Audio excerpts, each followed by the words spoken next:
Dash asterisk asterisk dash asterisk asterisk dash asterisk. Web novel has been shadow banning comments recently. This means that any comment that contains profanities in any form will be automatically deleted.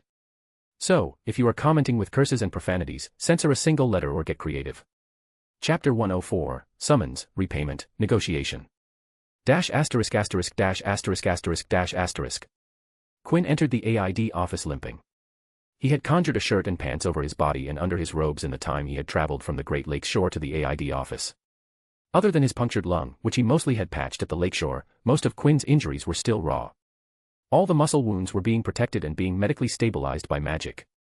The fractured bone didn't lose any bone fragments, so Quinn was able to completely fix it. But the muscles were torn and ripped apart by the pressure jet. To fix them, Quinn needed to drink a muscle protein nutrient potion that would provide the body with the material to restore the muscles. Quinn slumped down in one of the client chairs and leaned into it before diving into his mind and recalled the information about his potion inventory. I don't have enough doses. 2 standard dose vials won't work. He looked at the red workshop door and sighed, I will have to make it work for now. Quinn raised a single finger, and a painting on the wall levitated and from behind a rose gold key flew out. The rose gold key flew towards the red workshop door and entered the key slot before turning to open the door. This rose gold key was a spare as Quinn's clothes were still hidden near the lakeshore. Quinn had built detachable pockets that he attached to his clean robes every morning. The primary key was in one of those pockets, so Quinn had to use this spare key. The door lock unlocked with a click, and with an act of magic, Quinn manually opened the cylinder bars lock system that kept the door extra secured in case someone found a key. After the door opened, 2 vials of dull, dark red potion flew out towards Quinn. Quinn grabbed one vial while the other one entered the conjured pants pocket. Uncorking the vial, Quinn drank the potion in one gulp and set down the empty vial on the table. He closed his eyes and felt the muscle protein nutrient potion immediately took effect. The potion provided the muscle protein nutrient to the body, and Quinn cast healing magic to utilize the concentrated intake of the nutrients. With the healing magic doing its work, Quinn got up from the client chair and moved to his bar stool behind the table. Opening the stationery drawer of his table, Quinn took out a sheet of black paper and a fountain pen with golden ink inside it. It was the same color scheme as the AID cards, gold on black. But before he used the pen and paper, Quinn opened another drawer and took out a fake silver sickle. He pumped magic into it. Previously, he hadn't wanted to risk diverting focus and magic because the injuries were severe, but now he was comfortable diverting magic and focus as his wounds were stabilized. The fake silver sickle transformed to say "Office" on both sides. Quinn put the coin back into the drawer and turned his attention back to the black paper.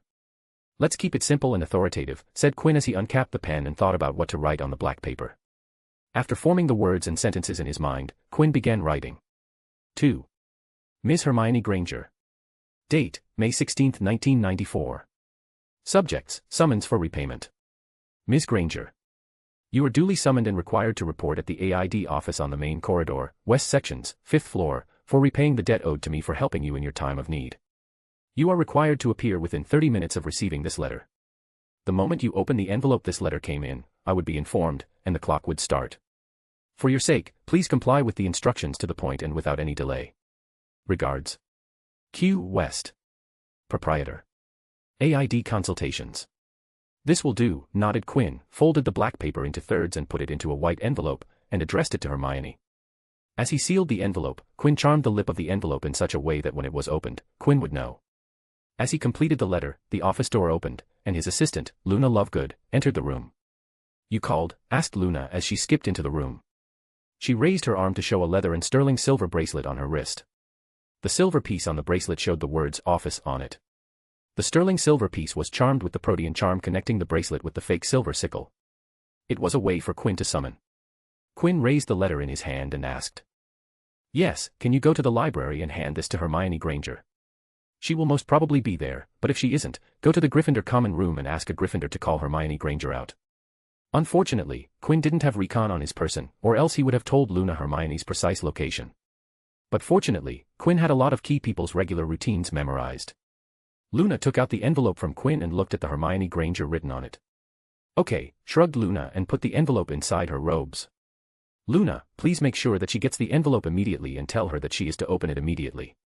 You have to give it to her as soon as possible, insisted Quinn, as he only had a little over 4 hours before the window closed, and he wanted this to end within an hour or two. Also, after you give it to her, don't return to the office for today. When you go to dinner, tell Eddie and Marcus that I am busy and won't be attending the meal today. Tell them it isn't something to worry about and to not look for me. Luna tilted her head and seemed confused about why Quinn was asking these things. But the serious tone in his voice told her that she should just comply. She did stare at him observantly, but nothing seemed out of order. Now, go on and hurry, instructed Quinn. Luna nodded and exited the office to find Hermione Granger to hand over Quinn's letter to her. Quinn sighed in relief and dropped the glamour spell, revealing a slightly pale Quinn. Good thing I thought of disguising myself. He closed his eyes to concentrate on the healing magic to direct the healing process, waiting for Hermione to arrive. Scene break. As Quinn had predicted, Luna found Hermione in the library, reading away from a thick tome with brows furrowed in concentration. And even though she looked severe, Hermione was having a good time as she read the book. Hermione Granger. The mention of her name made Hermione look up from her book and notice a girl with blonde hair and silvery eyes looking at her, standing really close to the table, which surprised Hermione. Yes, asked Hermione tentatively. She recognized the girl in front of her and knew who Luna was. She had noticed the younger girl because she usually hung out with Quinn West's group of friends. Luna frowned at the tone and asked. You are Hermione Granger, right? Hermione blinked and nodded in response. Oh, good. I thought I found the wrong person. Luna took out the envelope that Quinn gave to her from robes and presented it to Hermione. This is for you. Hermione confusedly received the white letter envelope from Luna and read her name written in beautiful cursive calligraphy with gold ink. Who is this from? Asked Hermione. Something told her that the letter envelope wasn't from Luna. The letter is from Quinn, answered Luna. Quinn. The person who was sitting at the table with Hermione, reading her own books, spoke up. She had been listening to the conversation, but when Quinn came up, she joined the conversation. Quinn West. Luna looked at the person and saw a girl with red hair and green eyes, a sharp look in the girl's eyes as she stared at her. You are Ivy Potter. You are pretty, commented Luna, complimenting the girl. From what I know, there isn't another Quinn in Hogwarts. But yes, Quinn West. What does he want? Asked Ivy, briefly glancing at the letter in Hermione's hand. Luna shrugged her shoulders as she replied. I don't know. He just said to deliver the letter. She turned to Hermione and instructed, he said to open the letter immediately. And now I am done, so bye. After saying that, Luna turned and left without giving the two girls a chance. She would have stayed and talked to the two, but she had an article to write for Quibbler, and Quinn wanted Hermione to read the letter immediately, so she didn't want to delay that. Luna's abrupt exit surprised Ivy and Hermione, and they just stared at her back as she walked away. Only after Luna had disappeared from their sight did Ivy and Hermione look at each other with surprise. That was. I don't know what that was, commented Hermione, still taking in the meeting with eccentric Ravenclaw. Yes, it was rushed, added Ivy and then pointed at the envelope in Hermione's hand. Open it. Let's see what he wants. Hermione opened the envelope and took out a thicker than usual black paper. This is definitely from him, said Hermione, immediately connecting the black sheet with the black AID cards. Her guess was strengthened when she saw the gold words upon unfolding the letter. Ivy watched as Hermione read the letter and noticed that her eyes widened almost immediately. What is it? What does it say? It is a summons for repayment. He is going to ask me to do something for him, just as he said he would, said Hermione, passing the black letter to Ivy for reading. I need to be there within 30 minutes, and he knows that I opened it, read it. Hermione had always told Ivy not to worry about the incident as they couldn't change what had happened, and they would worry about it when Quinn asked them for repayment. But now that time had come, Hermione started to worry about what Quinn would ask from her. Ivy read the letter twice and then looked at Hermione. Let's go. I will come with you. She held the worried Hermione's hand and assured. I will be there for you, don't worry. Hermione breathed and nodded, thankful for her best friend's support. Scene break.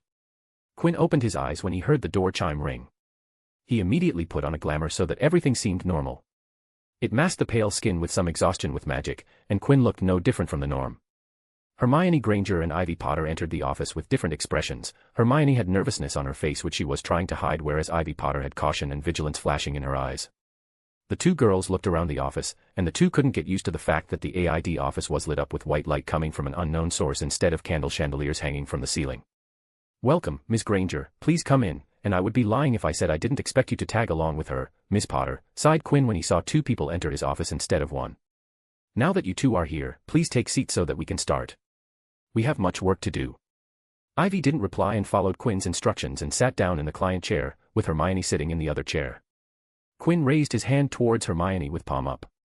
Hermione looked at the hand with confusion, but a split second later, she understood the meaning, retrieved the letter Luna had given her and placed it on Quinn's hand.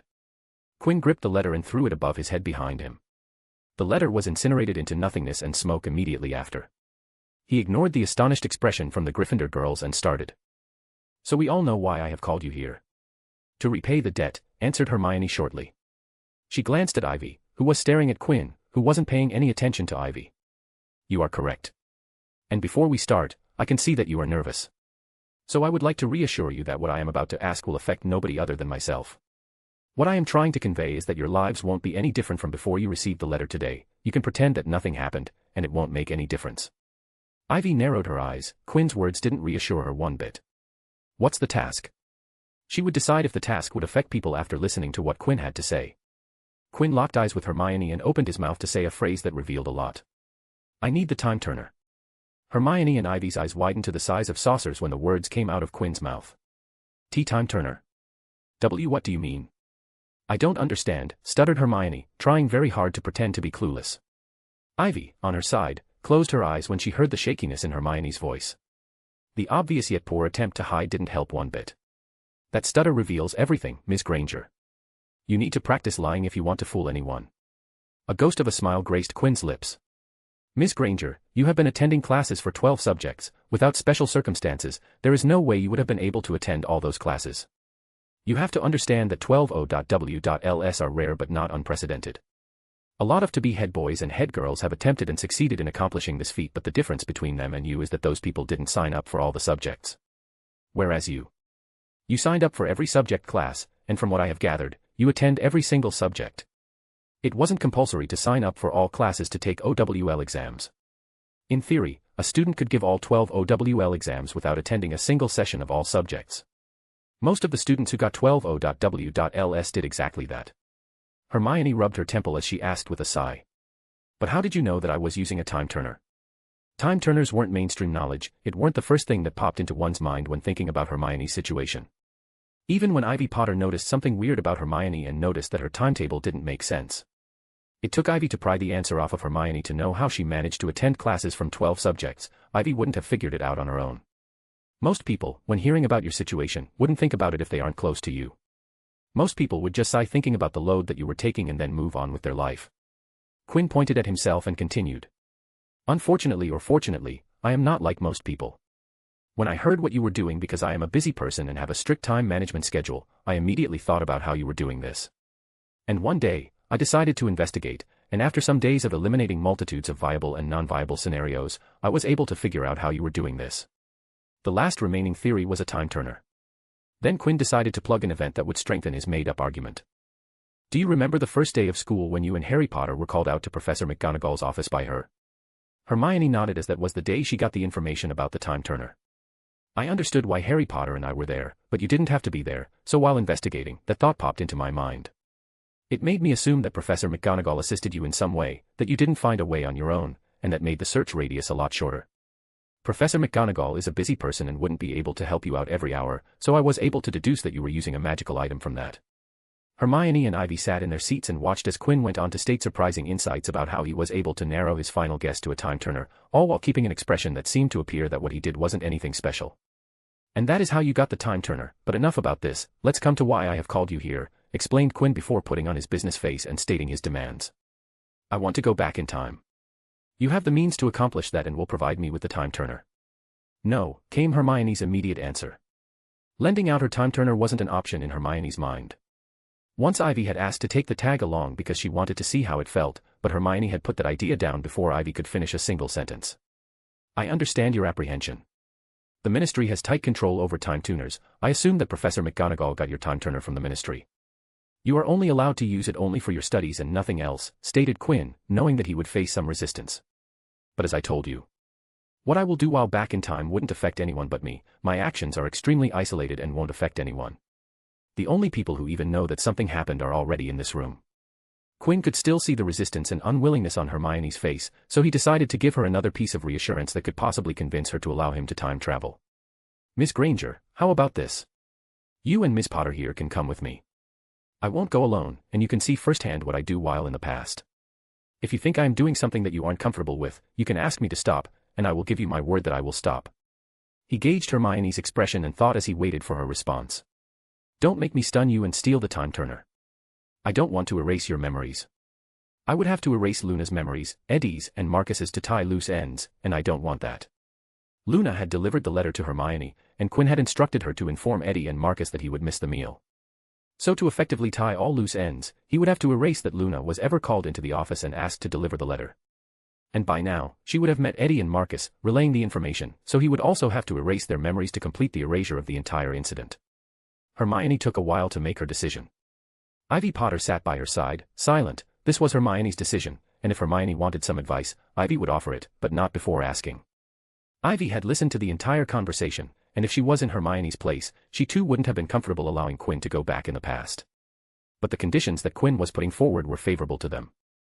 If she didn't have a choice to refuse, then Ivy would agree to Quinn's demand, given that he followed through with his promises. I agree with your demands. All three of us will go jump back to the past, declared Hermione with a half-resigned and half-determined expression. Quinn smiled and responded. Excellent. ************. Quinn West, MC, negotiating a deal, tick-tock, tick-tock, tick-tock. Hermione Granger, frequent time traveler, holds the only time turner currently in Hogwarts. Ivy Potter, moral support, vigilantly watching Quinn's every offer. Alan L., editor, watching everything unfolding while eating popcorn, *****. Fiction-only reader, author, nanny. ************. Web novel has been shadow banning comments recently. This means that any comment that contains profanities in any form will be automatically deleted. So, if you are commenting with curses and profanities, censor a single letter or get creative. Chapter 105, Jumping Back in Time. ***********. Excellent, smiled Quinn. The tough and first part of the problem was done. Now he only needed to get the straightforward part over with. I have done some research with the time turner, but you are the authority here. Tell me, how should we do this? Hermione Granger was anything but uncertain. When she decided to do something, she went forward with composure, focus, and without second-guessing her decisions. Now that she had agreed to Quinn's demands, her previous hesitations were put aside. She put her hand inside her shirt and pulled out a sparkling necklace that had an hourglass with blue sand. "Oh, that is shiny," commented Quinn. Now that the difficult part was over, he was much relaxed, so carefree comments flowed out. Ivy and Hermione looked up from the time turner and saw that Quinn was closely observing the time turner with a smile on his face. Time turners that are issued by the Ministry of Magic have an hour reversal charm placed onto them. They had a limit of traveling back a maximum of 5 hours, which is the determined safety limit to the person and the fabrics of time itself, explained Hermione before asking Quinn a question. "So, how long do you need to go in time, because if it is more than 5 hours, then we are already over before we start." Quinn knew that because of his knowledge, and that was why he had hurried to call Hermione. If there wasn't a time limit, Quinn would have waited till he was fully recovered. "I want to go a little under 3 hours back in time." "I see, then it's fine. This time turner turns back time in hours, meaning that we will go back 3 hours in time," nodded Hermione. "Next, we need a place where we can't be seen. Somewhere we won't be disturbed. We need to find a place that has been empty for the last 5 hours, conveyed Hermione, another rule about time turners. "Professor McGonagall has given me a key to one of the deserted and unused classrooms that I use when jumping back in time." Quinn pointed his hand towards the office as he said, "I knew that, so I have taken measures to ensure that we won't be disturbed in here. No one will be coming here today. I will lock the door, and just to be extra careful, we will start here." Quinn pointed at the workshop as he finished. Ivy and Hermione looked at the workshop door and noticed that the door was different. Especially Ivy, who noticed that the new door looked much sturdier than before. "Yes, the door is new. I had to make another one after our previous altercation." "You won't be able to break it as easily as you did before," chuckled Quinn as he read their thoughts from their expressions. The two girls twitched after hearing Quinn's remark. Hermione retrieved her eyes from the red door and nodded. "This will do. Now, before we go back, where are we going?" "We will be going to the woods near the Hogsmeade station, near the lakeside. As I told you, my actions are going to be extremely isolated, and the location is the reason for that isolation." "What are you going to do?" Quinn shook his head and spoke, "I will tell you after we make the jump and reach the woods." Ivy narrowed her eyes at Quinn's refusal to tell the details, but because Hermione didn't say anything, she kept quiet. "Well, let's get this over with," sighed Hermione, while guessing that asking Quinn again would be a waste of time and effort. The boy in front of her always had a shroud of mystery around him, and she didn't think that the shroud would come off today. "Good, follow me so we can get started," said Quinn as he stood up from his bar stool. He took out his fake wand and pointed it at the office door, melding the door and frame together. The two Gryffindor girls stood up and followed after Quinn as he pushed open the red workshop door. Quinn closed the door after everyone was inside. Last time, when Ivy was in the workshop, it was dark because she didn't know how to turn on the lights, but this time with Quinn with them, the workshop was brightly lit, and everything was clearly visible for them to see. Hermione and Ivy watched with wide eyes, taking in the things that they could see. There was so much stuff in the room that the variety stunned Ivy and Hermione. "Miss Granger, let's get going. I would like to get started quickly, so we can get this over with quickly," spoke Quinn to the girls, who were occupied looking around. "Yes. Come closer to me," said Hermione as she pulled on the chain of the necklace with the time turner. Then, the chain expanded. It actually kept on expanding until its length satisfied Hermione. "Get under the chain such that it is surrounding all three of us." Ivy and Quinn walked closer and lifted the chains over their heads to walk inside the circle. The redhead girl and black-haired boy looked at each other with their vivid green and stone-gray eyes as they stood in close proximity. Quinn slightly smiled as he looked down towards the shorter girl while Ivy stared up with a stern, non-nonsense face. "You look like Daphne, right now," commented Quinn suddenly and smiled when Ivy's face twitched. His objective had been fulfilled. Hermione looked at the two and cleared her throat, and asked, "Are you sure?" 3 hours. "Yes, 3 hours will do. We'll be back here by the end of these 3 hours. He looked at Hermione and added, "We should hurry because 3 people just entered the office." Quinn pointed at the glass wall. Hermione's eyes widened as she immediately understood what Quinn meant by his word.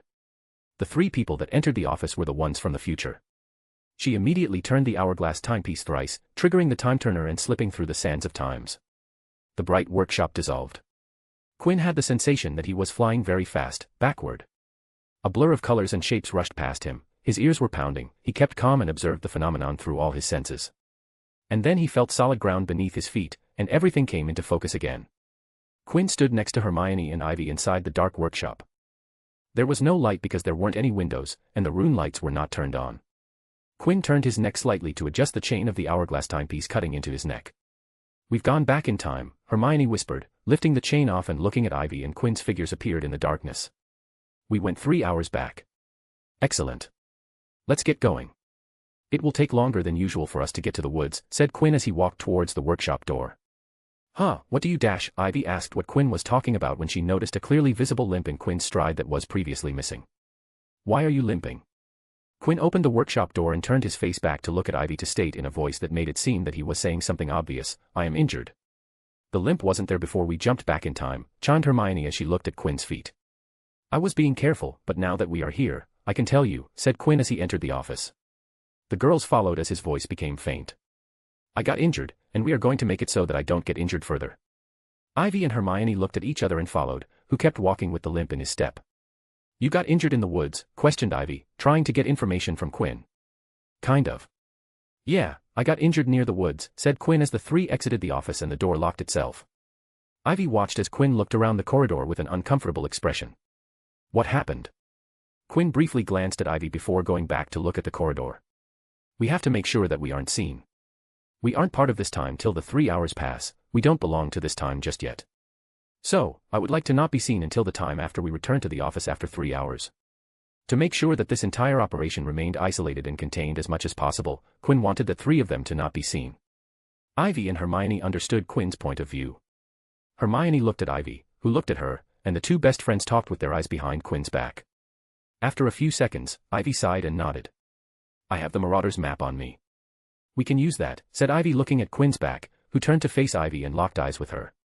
Really? Finally, some luck. Then let's use the map. It will make our job much easier. I guess your tagging along is paying off. The map alternated between the Potter siblings every day, and it turned out that today was Ivy's turn. She took out the map from her robes and activated the original inspiration for recon with the secret phrase. I solemnly swear I am up to no good. The ink appeared on the old parchment as Ivy unfolded the map and manually looked for their position. My recon has a voice-activated autolocator, thought Quinn proudly.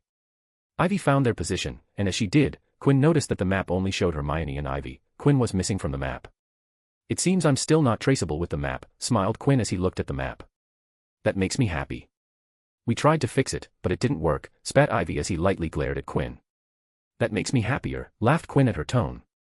Let's talk about this later, reminded Hermione, who was the only one experienced with time travel. She had gotten used to managing time, and her two companions were wasting precious time. Ah, yes, we should hurry. With my limp, it will take us longer to get there, nodded Quinn before motioning Ivy to step forward. If you would be so kind as to lead the way, Pathfinder. Ivy ignored Quinn and stepped forward to lead the way, while keeping an eye on the map to see the people in their surroundings. Quinn, who was following Ivy, sneakily and silently cast a group disillusionment charm that worked on Quinn's understanding of physical illusions and light manipulation to turn the trio invisible. It was high-quality magic, and it was much better than his previous work this year as an invisible vigilante.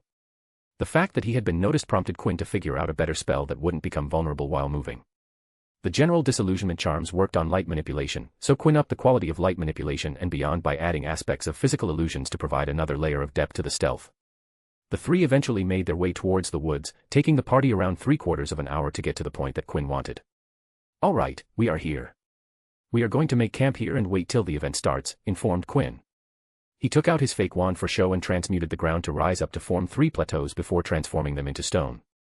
Quinn plopped himself down on one of the flat stones and gestured to the girls to take their seats as well.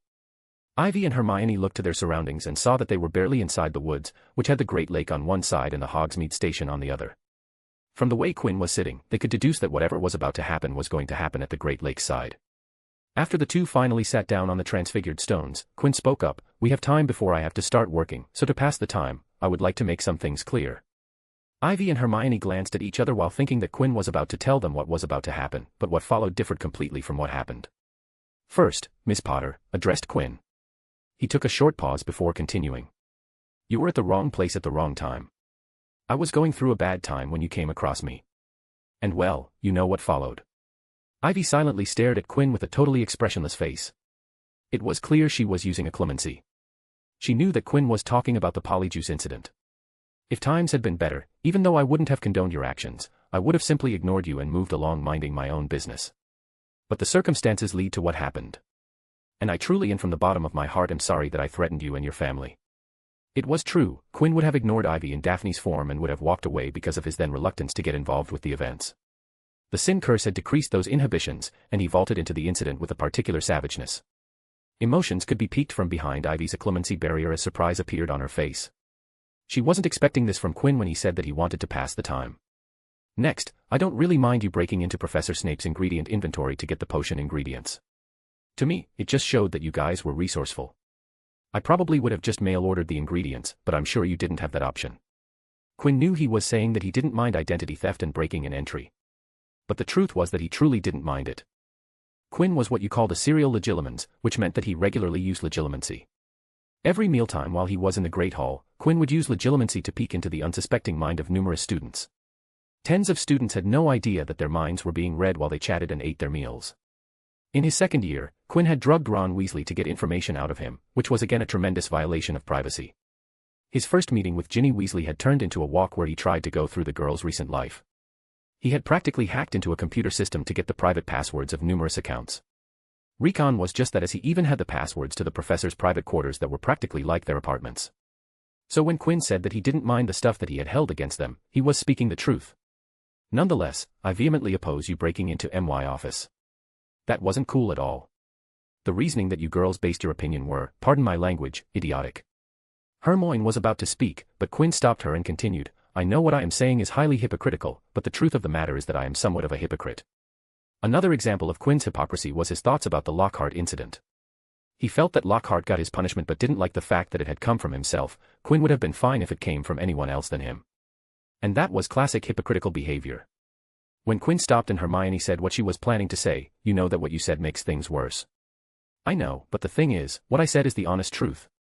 The only reason I am telling you guys this is because, at that time, I was going through a tough time, and telling you guys just lets me get a load off my chest. Hermione Granger and Ivy Potter stared at Quinn, who had an honest smile on his face. Both of them knew what Quinn said was in some ways a lot worse, but the tone and delivery of his words made them confused if they should take it positively or negatively. If you are sorry, then why did you call us to repay? Asked Ivy. She had dropped her acclimacy. I said that I didn't appreciate you breaking into my office. That thing is still pretty much entirely on the table. And while I never wanted to ask you guys to repay the debt, Miss Granger's debt was my best option. If I had something that would help me resolve this on my own, then I wouldn't have given her a single second of thought. Quinn shrugged and referenced. I praised you guys for being resourceful because I like to think I am resourceful as well. This was just me being resourceful. So no hard feelings, all right. Quinn was now done with what he wanted to tell them. He had said everything he wanted to say. He had apologized for threatening the Potter family, about staining James Potter's reputation, getting them expelled, among other things. He didn't mean any of those things, and those kinds of threats would only be true if they had done something that Quinn couldn't reverse or get out of easily. Because even though his grandfather and Leah would support him and he would inadvertently gain the support of the Dark faction, the whole spiel would be a tremendous pain in the ass for Quinn. The party of three sat in silence, with Quinn monitoring the lakeshore while Ivy and Hermione contemplated the words that Quinn had spoken to them. After half an hour, Quinn suddenly stood up from his stone and garnered the attention of his companions. It is time, said Quinn as he stared at the lakeshore. Quinn's abrupt stand surprised Ivy and Hermione, who were sitting silently for the past half hour. They followed his eyesight, and their eyes widened in shock when they saw a heavily injured Quinn West come out of the lake. They were sitting at a distance, but even from there, both could clearly see the wounds on Quinn's body. The gashes on his body were deep and broad, and only their distance from the past Quinn dissociated them from the gory scene. What happened to you? Exclaimed Ivy as she removed her eyes from the past Quinn to their companion, Quinn. I got injured and am currently in the process of healing myself, replied Quinn, who had his eyes fixed on his past self. Should we help you out? What should we do? You should have told us about this earlier, rapid-fired Hermione as she frantically looked back and forth from both Quinns. Quinn raised his arm to motion them to calm down. You two don't have to do anything. Please remember that you are only here to keep an eye on me. You two simply need to stay put. I will take care of everything. Hermione and Ivy had stood up from their seats and were now looking at the past Quinn. Both waited for Quinn to do something, but he just stood still and kept on staring at his past self. Why aren't you doing something?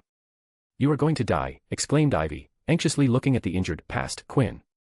With every second that Quinn didn't respond, she grew more uneasy, and after some time, she couldn't hold it back anymore. You are mad. I'm going to help him. He is going to die. And stepped forward, fully intending to help the past Quinn. Quinn glanced at Ivy and sighed. With a slight twitch of his finger, a white dome force field appeared around Ivy, causing her to halt within the confines of the magic. There was a sudden and sharp jump in tension between the group. Ivy threw a wary look at the dome around as she took out her wand. Hermione,